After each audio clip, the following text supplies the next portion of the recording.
आणि आपण अचानक आपल्याला निमंत्रित केलं तरी ताबडतोब वेळ काढून आलेले आहात. त्याबद्दल मी आपली मनःपूर्वक आभारी आहे. आणि आपल्याला कल्पना आहेच की लोकसभेचं अधिवेशन 16, 17 आणि 18 विशेष स्वरूपामध्ये बोलावलेलं गेलेलं आहे. आणि त्यामध्ये 2023ला 19 सप्टेंबरला जे नारी शक्ती वंदन विधेयक अधिनियम अर्जुन राम मेघवाल यांनी लोकसभेमध्ये मांडला होता. आणि 20 आणि 21 सप्टेंबरला 454 विरुद्ध 2 अशा मतांनी लोकसभेमध्ये आणि राज्यसभेमध्ये एकमताने हे विधेयक पास झाले. या विधेयकाच्या नुसार महिलांना 1/3 लोकसभा आणि विधानसभेमध्ये आरक्षण देण्यात आलेलं आहे. या बिलाच्या साठी म्हणून ज्या ज्या पक्षांनी पाठिंबा दिलेला आहे किंवा जे या महिला या राजकारणात सहभाग वाढावा यासाठीचं जे हे विधेयक आहे, त्या विधेयकाला एनडीएमध्ये शिवसेने माननीय एकनाथजी शिंदे यांच्या नेतृत्वाखाली पाठिंबा देण्यात आलेला आहे.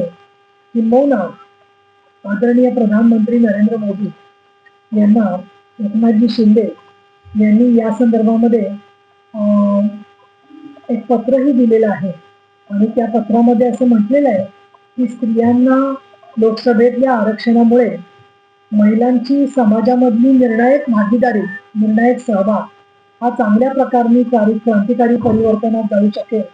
आणि लोकशाहीच्या मध्ये न्याय, समानता आणि महिला सशक्तीकरण याच्या पद्धतीची जी प्रतिबद्धता आहे, वचनबद्धता आहे, बांधिलकी आहे, ती स्पष्ट होऊ शकेल.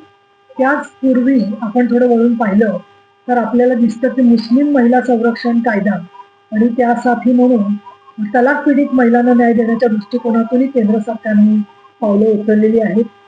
तसंच अनेक योजना ज्याच्यामध्ये बेटी बचाव बेटी पढाओ, जनधन, उज्ज्वला, मातृत्व लाभ, मिशन शक्ती, पोषण अभियान यामार्फत देखील महिलांना संधी देण्यात आलेली आहे. याखेरीज 317 कलमच्या दृष्टीने राष्ट्रीय एकीकरणाची भूमिका घेतलेली आहे. माननीय शिंदे साहेबांनी असे म्हटलेले की महाराष्ट्रामध्ये महिला सशक्तीकरणाचं काम देखील चाललेलं असून मुख्यमंत्री लाडकी बहीण योजनेच्या माध्यमातून स्त्रियांना आर्थिकदृष्ट्या मदत मिळालेली आहे. आणि लखपती दीदी किंवा अन्य योजनांनी महिलांचं आर्थिक सक्षमीकरण चाललेलं आहे. एवढं सगळं स्त्रियांच्या आर्थिक सामाजिक सुरक्षतेबद्दल बोलत असताना सुद्धा या विधेयकाचा जर का आपण आतापर्यंतची वाटचाल पाहिली तर 1996 पासून खूप मोठा अडथळ्यांचा प्रवास या विधेयकाने केलेला आहे. आणि याला महत्वाचं कारण म्हणजे स्त्रियांच्या विशेषतः राजकीय सामाजिक सहभागाला असणारा छुपा विरोध हे एक महत्वाचं कारण आहे. आणि म्हणून 11व्या लोकसभेमध्ये हे 96 साली 12 सप्टेंबर 1996ला हे पहिल्यांदा 81 अमेंडमेंट म्हणून बिल आलं. आणि लोकसभा 96ची खंडित झाल्यावर ते व्यापकच झालं, म्हणजे निरस्त झालं, संपलं. आणि 1996 साली जेव्हा हे विधेयक पहिल्यांदा आलं ती तारीख 12 सप्टेंबर 1996 होती. आणि योगायोग असा आहे की 12 सप्टेंबर माझा वाढदिवस पण आहे. पण त्या वाढदिवसापासून नंतर माझे बरेच वाढदिवस होऊन गेले. त्याच्यानंतर 1998 ते 2003 12व्या आणि 13व्या लोकसभेमध्ये परत ते आणलं गेलं, परंतु पाठिंबा न मिळाल्यामुळे ते रद्द झालं. नंतर 2008 आणि 2010 मध्ये राज्यसभेमध्ये त्याला मंजुरी मिळाली होती. राज्यसभेत ते पुनर्स्थापित करण्यात आलं. लोकसभेच्या आधी ते राज्यसभेत पुनर्स्थापित करण्यात आलं, पण लोकसभेत ते विधेयक कागद दिला की तो विरोधक फाडूनच टाकायचे सगळा जे बिलाचे विरोधक होते ते. म्हणून ऑनलाईन ते दिलं आणि त्याच्यानंतर ते विधेयक 2014ला मात्र 15व्या लोकसभेचा कालावधी संपल्यावर व्यापकच झालं परत. आणि मग नवीन विधानसभा आल्यावर 2023ला परत त्याला पुनर्जीवन मिळालं, संजीवनी मिळाली आणि ते इंट्रोड्यूस झालं, मंजूर झालं.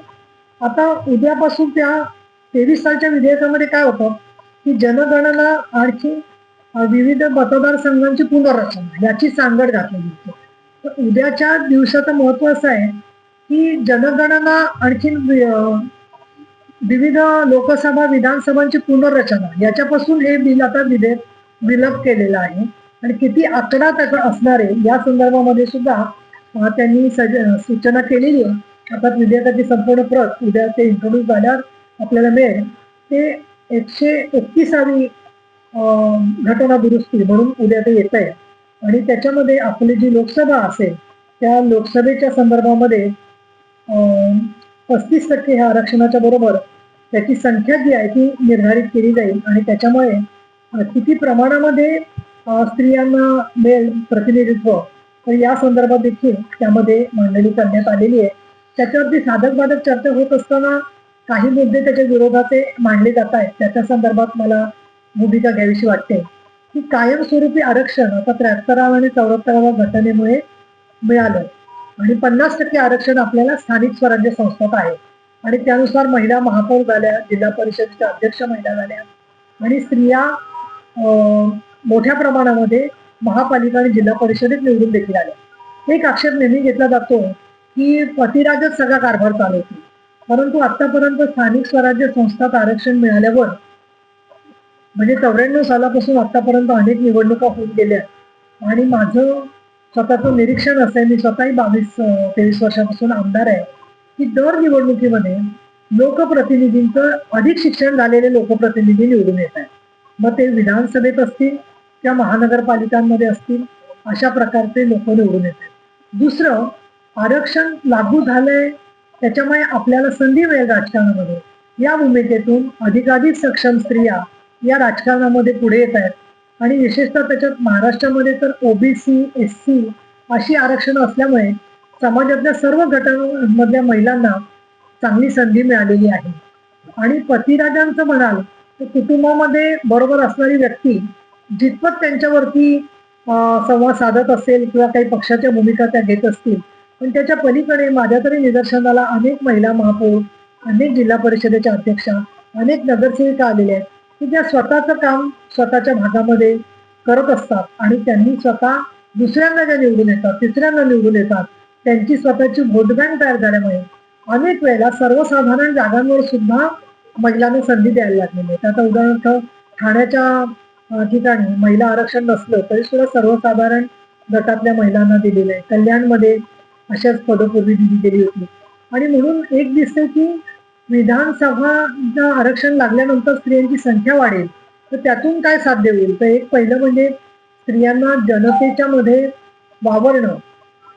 आज आपण पाहतोय की सोशल मीडियाच्या प्रभावामध्ये स्त्रियांना चारित्र्यहननाची भीती पण मोठ्या प्रमाणात वाटते आणि कौटुंबिक हिंसाचार, वेळ पुरेसा न देता येणं आणि त्याचबरोबर स्त्रियांच्या होणारी बदनामी, वेगवेगळे दबाव, याच्यामधून ज्या स्त्रिया राजकारणात बाहेर पडू शकत नव्हत्या, तर त्या आता आरक्षण आल्यामुळे त्यांच्यासाठी राखीव संधी झाल्यामुळे एखाद्या बसमध्ये चढताना गर्दीने भरलेल्या डब्यात चढण्यापेक्षा आपण महिला राखीव डब्यात जावं असं जसं स्त्रीला वाटतं, अशाच प्रकारे त्यातल्या काही जणांना संधी चांगल्या प्रकारे मिळू शकेल. मी एक स्त्री चळवळीतली कार्यकर्ती, उपसभापती आणि शिवसेना नेता म्हणून मला गळताला असं जरूर वाटतं की पूर्वीच्या काळामध्ये ज्या समाज सुधारक स्त्रिया होत्या त्यांना एक वाटलेलं आहे की आरक्षण ही कुठेतरी पागळेपणाची खूण होऊ नये, परंतु आता ती पागळेपणाची खूण न राहता समान संधीसाठी विशेष संधी म्हणून आपण तिच्याकडे पाहावं असं मला वाटतं. आणि अगदी महत्वाचं, महिला सुरक्षेचे इतके प्रश्न उभे राहत आहेत समाजामध्ये, तर म्हणून स्त्रियांनी शिक्षण, रोजगार, बचत गट यांच्या बरोबरीने महिलांनी दर आठवड्यामध्ये एखाद 2 दिवस तरी स्वतःचे, कमीत कमी 2 दिवस तरी पीडित महिलांना भेटणं, त्याचबरोबर महिला सुरक्षिततेच्या प्रश्नावरती कायद्याची अंमलबजावणी होईल असं बघणं आणि स्त्रियांच्या सुरक्षिततेसाठी काम करणं, हा महिलांच्या प्रश्नाचा अजेंडा सुद्धा आला पाहिजे. पाणी, विकास, रोजगार, रस्ते, दळणवळण, अपघात मुक्तता, याच्याबरोबर सुरक्षित आरोग्य, अगदी बीजांग विक्रीपासून ते गर्भलिंग निदानाच्या संदर्भात विरोधी गोष्टी करून त्याला गुन्हेगारांना शिक्षा घडवणं, अशा प्रकारचं सुप्रशासन करण्यासाठी स्त्रियांनी ह्या संधीचा उपयोग करावा. आणि जेव्हा स्त्रियांची संधी कुठेही वाढते, स्त्रियांची संख्या वाढते, त्यावेळेला भाषा बदलते, महिलांना सुरक्षितपणे जाणं शक्य होतं. पब्लिक ट्रान्सपोर्ट किंवा आपल्या मतदारसंघामध्ये दळणवळणाची साधनं सुरक्षित असावी, या दृष्टिकोनातून त्यांचं काम होईल अशी अपेक्षा आहे. आणि म्हणून त्याच्यात विरोध करणारे काही लोकांना असं वाटते की समोर काही राजकीय फायदा घेण्यासाठी म्हणून हे केलं जात आहे, पण मला असं वाटतं की स्त्रियांची जागृती ही मतदानामध्ये आपल्याला सगळीकडेच वाढलेली दिसते. अनेक ठिकाणी महिलांची टक्केवारी पण जास्त येते, विशेषतः केरळ, तामिळनाडू यांच्यामध्ये गेल्या 2 निवडणुकांमध्ये महिला मतदानाची संख्या पण आपल्याला जास्त दिसलेली आहे. आणि त्यामुळे या विधेयकाचं मी मनापासून स्वागत करते. सन्माननीय एकनाथजी शिंदे, तसेच मुख्यमंत्री देवेंद्र फडणवीस, अजितदादा पवार, सुनेत्रा पवार या सगळ्यांनी याला समर्थन केलेलं आहे महायुतीने. आणि एनडीए मध्ये सुद्धा खासदार आमचे पूर्णपणाने याचं समर्थन करतील याच्या संदर्भामध्ये माननीय शिंदे साहेब तसेच श्रीकांत शिंदे यांनी योग्य त्या सूचना ज्या आहेत ते दिलेल्या आहेत. अनेक महिला कार्यकर्त्या दिल्लीला जाऊन ते स्वतः त्याच्यामध्ये निरीक्षण देखील करणार आहेत. आणि मला असं वाटतं की संपूर्ण भारतातल्या प्रत्येक घराघरातल्या स्त्रीचं लक्ष या विधेयकाकडे लागलेलं आहे. परंतु ज्या स्त्रीला चूल पेटवायला काम केल्याशिवाय संधीच मिळत नाहीये अशा स्त्रीच्या जीवनामध्ये, असंघटित क्षेत्रातल्या स्त्री जीवनामध्ये काही फरक होईल अशा पद्धतीने काम करणं ही काळाची गरज आहे. आणि म्हणून उद्या जे माननीय मोदी साहेबांनी एक राजकीय इच्छाशक्ती प्रचंड दाखवलेली आहे, त्यामुळे आतापर्यंत 96 पासून ते आज 2026 पर्यंत 30 वर्ष जे बिल अडथळत चाललेलं होतं आणि आमच्या आयुष्यामध्ये आम्हाला अशा पद्धतीने आरक्षण बघायला मिळेल असं वाटत नव्हतं. परंतु आज त्या गोष्टीच्या संदर्भामध्ये 2030ला सस्टेनेबल डेव्हलपमेंट गोल्सच्या मध्ये सर्व देशांनी एक वचननामा स्वीकारलेला आहे की 50-50% स्त्रिया प्रत्येक सेक्टरमध्ये असतील. त्यामुळे स्त्रियांची संख्या वाढवण्याच्या दृष्टीने अतिशय प्रागतिक असं विधेयक आहे. मी त्याचं मनापासून स्वागत करते.